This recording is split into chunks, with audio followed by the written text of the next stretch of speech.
Hedi, welcome to the Startup Van. Thank you for having me here. And thank you for chopping and changing around there. No problem at all. We left you waiting for a little bit. Indeed. Sorry about that. I think it's worth it. I think it'll be worth it. Kind enough to let a charity go ahead of him. Yeah. The nice guy that he is. Indeed. Your good deed for the day. Thank you. Yeah, all done. So tell us a little bit about yourself. So my name is Hedi, and I started a company last year in 2016. Prior to that, I was working with KPMG as a tax consultant out in Houston, Texas. Okay. So I moved back home and took a few months out to decide what I wanted to do.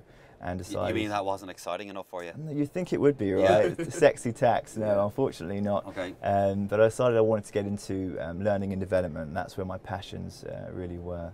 And so I started an HR company, a little consulting company, with the intention of going after clients that that delivered training to their employees. Yeah. But over time, it transformed somewhat, and I started honing in the services that I offered to personal impact workshops. So now I work with individuals because there's less selling to do with individuals, and I offer personal impact training workshops or one-to-one coaching to help individuals just become effective communicators. Very good. And where do people fall down most? What do you think? What's the most common thing that if you go to coach somebody, what's the most common thing you come I up think with? it's nerves. So I think that a lot of people lack confidence in expressing themselves, and it's the poor self-expression.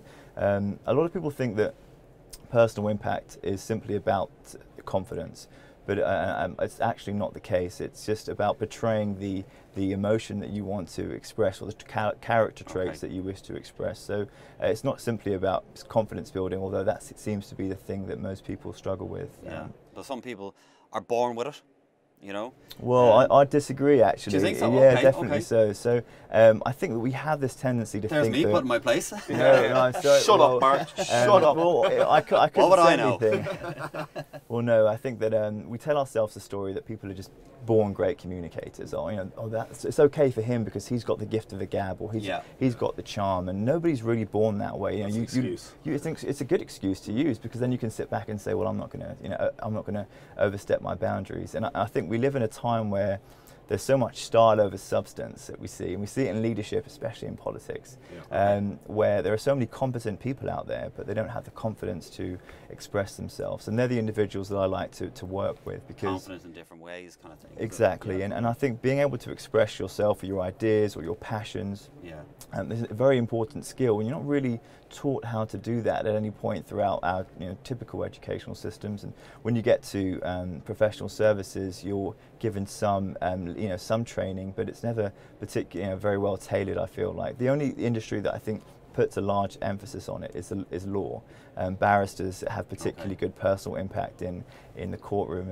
If you ever get the only bit that they really touch on it in school is probably public speaking or something like that, if you're lucky enough to get to do that. Exactly, and it's quite a daunting experience at that age. You're not really quite aware what the benefit is. Yeah, it can do, right? I'll never do this again. But it's one of those things, you can't get better at it unless you practice. So you have to work at doing it in order to get better, and accept that you're going to look a bit silly at first, or you might do, but it's How do you get people past that? Like, there's obviously a lot of people out there with stage fright. We all get it at times. It doesn't matter how big or small you are, or how experienced you are, you can still get stage fright. How would you get someone over that? I know everyone's different, but what would be the common things with that? Well, I think that a lot of people that I've worked with, they still have the stage fright. They still have the nerves, and it's normal. It's a normal thing to have. So keeps you on your toes. Don't think that that super confident or people, great communicators, don't have any nerves. They do. Yeah. But it's just they learn how to manage them effectively, and they learn not to let other people's opinions of them impact their performance. Okay. It's interesting. From a young age, we're taught, don't judge a book by its cover. Yeah. And but then you get older, and you're kind of taught, tuck your shirt in, do your tie up, and because you are constantly being judged, and it's kind of counterintuitive, but it is the case. But as long as you don't let people's opinions of you impact your performance, then you can kind of always deliver the performance as you see fit. So. Very cool. And if someone wants to get in touch with you about a workshop or about something you're doing, where do they go to get in touch? Yeah, if I can send Graham over to you. Oh, I'm sure Graham's great. I'm sure he's an and he easy then training. sends me over. My website's at www.inadro.com. So that's INADRO. But I have a couple of handles. I'm the Human Architect on Twitter, It's good handle. Yeah, and that's the catchphrase there. But that's exactly what I tend to work on, right? I think that we are all our architects of our own skills, and people have to realise that they can improve communication skills and their people skills and their soft skills, and nobody's born with it, I'm afraid. So yeah, no, there goes that comment out the window. You know, lucky we're in a van, I can actually throw something out the window. Nice. We'll edit that so you're right. It's okay. No, yeah. So nobody's born with this. No. Ignore what Maybelline said. It's not true. Nobody's born with it. Right? So cool, Hedi. Look, thank you so much for getting started, Thank you. Thanks for being a gentleman and letting the charity go first. And thank you so much. We'll catch up to you soon. Thank you. Pleasure to meet you. Cheers. Guys. Thanks so much. Thank you. Cheers, guys.